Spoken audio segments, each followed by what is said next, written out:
Hello everyone, this is Priya Meena, Assistant Professor Physics, Government Girls College Siroही। बच्चों ये lecture आपका BSc part first के लिए है, जो कि नए बच्चे हमारे यहाँ पर एडमिट हुए हैं। बीएससी पार्ट फर्स्ट का हम सबसे पहले आपका बच्चों इंट्रोडक्शन सिलेबस आपको बताएंगे। सबसे पहले सिलेबस आपका क्या है। आपके सिलेबस में 3 पेपर हैं बच्चों। फर्स्ट पेपर जो है वो आपका है mechanics of particle, rigid body and continuous media. ये आपका पेपर फर्स्ट है जो कि 50 नंबर का होगा। सेकंड पेपर जो है वो आपका है ऑसिलेशंस, वेव्स एंड अकॉस्टिक्स। ये आपका 50 नंबर का होगा। ये आपका दूसरा पेपर है। तीसरा पेपर जो है वो है आपका इलेक्ट्रिसिटी एंड मैग्नेटिज्म, विद्युत एवं चुंबकत्व। ये आपका तीसरा पेपर है, ये भी 50 नंबर का होता है। और लास्ट में एक आपका प्रैक्टिकल होता है जिसके 75 मार्क्स हैं। तो बच्चों आज जो हम लेक्चर शुरू करेंगे वो हम करेंगे पेपर फर्स्ट का, मैकेनिक्स का, यानी कि आपकी यांत्रिकी की जो किताब है, यांत्रिकी of particles, rigid bodies and continuous media. ये आपका पेपर फर्स्ट है बच्चों। इसकी हम यूनिट फर्स्ट स्टार्ट करेंगे। इसके लिए जो आप बुक रेफर होगी आपको, वो होगी बच्चों इंग्लिश मीडियम के लिए तो जो बुक है मैकेनिक्स की, वो विमल सारस्वत जी की बुक है और हिमांशु पब्लिकेशंस की बुक है जो आपके काम आएगी। इसके लिए आप और भी बुक्स देख सकते हैं। और हिंदी मीडियम के लिए आपकी जो बुक्स आएंगी वो आएंगी बच्चों यांत्रिकी के नाम से, यांत्रिकी कण दृढ़ वस्तु एवं अनवरत माध्यम। ये है आपकी कालरा, भंडारी और काकानी की। तो ये आप मार्केट से ले सकते हैं। तो हम जो शुरू करेंगे वो आपका फर्स्ट चैप्टर यानी कि यूनिट फर्स्ट का जो लेक्चर है लॉज ऑफ मोशन, वो स्टार्ट करेंगे। Laws of motion and frame of reference.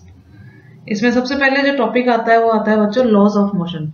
आपको शायद थोड़ा सा कोशिश करना बच्चों, मैं ये नोट्स आपके इंग्लिश में है पर इसमें हिंदी के जो मेन वर्ड्स हैं उनकी हिंदी मैंने लिखी हुई है, और जो मैं आपको समझाऊंगी वो मैं हिंदी और इंग्लिश दोनों में समझाऊंगी। तो आप कोशिश कीजिएगा कि आप ठीक से उसे समझ सकें। तो सबसे पहले हम शुरू करेंगे बच्चों लॉज ऑफ मोशन में न्यूटन्स फर्स्ट लॉ। ये आपने पढ़ा हुआ है 12th में। न्यूटन के नियम हम पढ़ेंगे। यांत्रिकी में हम किस प्रकार से यूज करते हैं न्यूटन के नियमों का, तीनों नियमों के बारे में हम इस लेक्चर में पढ़ेंगे।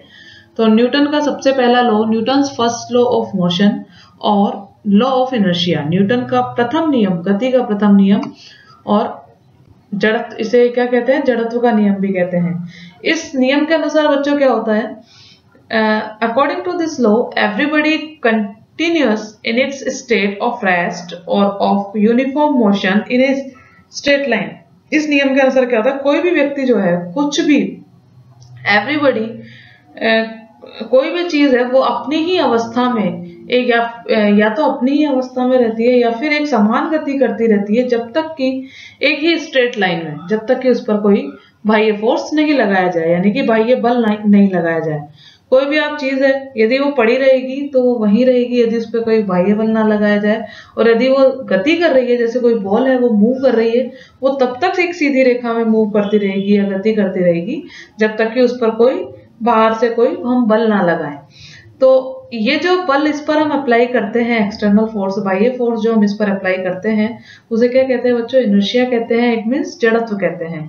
Hence the law is known also as law of inertia. इसीलिए इस नियम को हम क्या कहते हैं, जड़त्व का नियम भी कहते हैं। This law is also known as Galileo law of inertia. Galileo के जड़त्व का नियम भी इसे हम कहते हैं। इसके लिए हम एग्जाम्पल आपने 12th में पढ़ के आ चुके हैं ये चीज, कि एग्जाम्पल जो है हम कह लेते हैं कि जैसे कि एक घोड़ा दौड़ रहा है, यदि उसके ऊपर जो राइडर बैठा हुआ है, घोड़े के एकदम से रुकते ही राइडर की बॉडी आगे की ओर झुक जाती है। क्यों? क्योंकि हमारी जो बॉडी का ऊपर का पार्ट है वो गति में रहता है, और जैसे ही घोड़ा रुकता है तो घोड़ा तो हमारा नीचे का पार्ट तो हमारा घोड़े के साथ साथ रुक जाता है, पर ऊपर का जो पार्ट है वो मूव करता रहता है तब भी, जब तक कि हम कोई बाह्य फोर्स उस पर नहीं लगाते, तो हम आगे की ओर झुक जाते हैं। और जैसे ही घोड़ा यदि स्टॉप हो, जैसे ही घोड़ा गति करने लगता है, तो हमारा जो पार्ट हमारा घोड़े के टच में है वो तो घोड़े के साथ आगे गति करने लगता है और बाकी पार्ट हमारा पीछे रह जाता है। तो ये आपका इसका एग्जाम्पल है न्यूटन का बच्चों सेकंड लॉ ऑफ मोशन क्या होता है? दूसरा नियम जो है, पहला नियम तो हो गया हमारा जड़त्व का नियम, जो कोई वस्तु जिस अवस्था में है या फिर यदि गति कर रही है तो वो सीधी रेखा में गति करती रहेगी जब तक कि उस पर कोई बाह्य बल नहीं लगाया जाए, और यदि जिस किसी अवस्था में है तो उसी अवस्था में वो रहेगी। अब सेकंड लॉ ऑफ मोशन क्या होता है? यानी कि न्यूटन की गति का दूसरा नियम।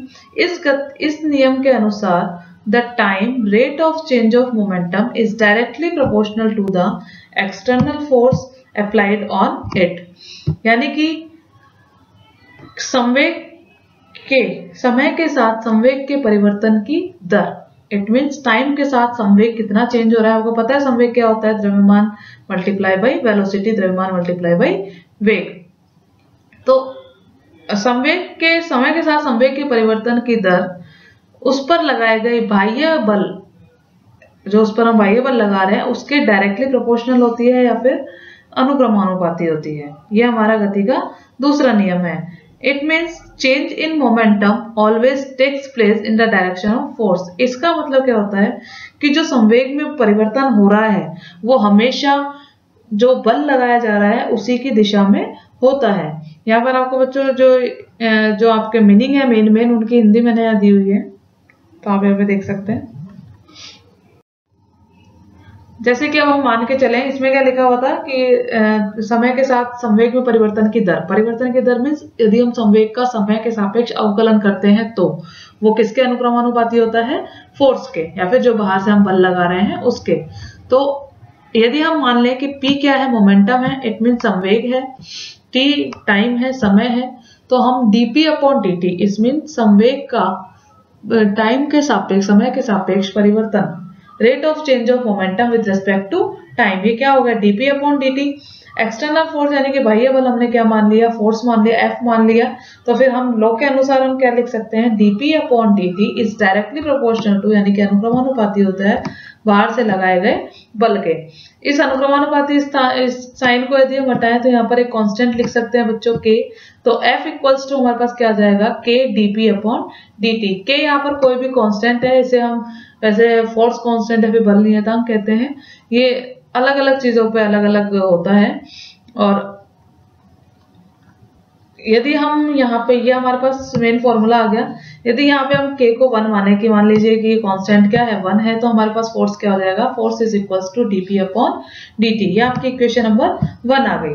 अब P को हम जानते हैं, if a body of mass, यदि हम कोई भी बॉडी लेके चले जिसका द्रव्यमान क्या है? m है, जो कि v वेग से गति कर रही है, तो फिर उसका मोमेंटम यानी कि संवेग हम किस प्रकार से लिख सकते हैं? P is equals to m into v. P बराबर m इंटू वी लिख सकते हैं। तो इस समीकरण 1 में यदि हम P की जगह mv रखें तो F इक्वल्स टू क्या हो जाएगा? d by D T. P की जगह हमने क्या रख दिया बच्चों? mv रख दिया। तो m यहाँ पर कांस्टेंट है समय के सापेक्ष, क्योंकि एक ही बॉडी है, तो m यहाँ पर बाहर आ जाएगा। v का उसके बाद में हम अवकलन करेंगे तो ये क्या हो जाएगा? dv upon dt। आपने पढ़ा है कि वेग का यदि हम समय के सापेक्ष अवकलन करते हैं तो किसके बराबर होता है? त्वरण के या फिर एक्सीलरेशन के। तो dv अपॉन dt आपका क्या हो जाएगा?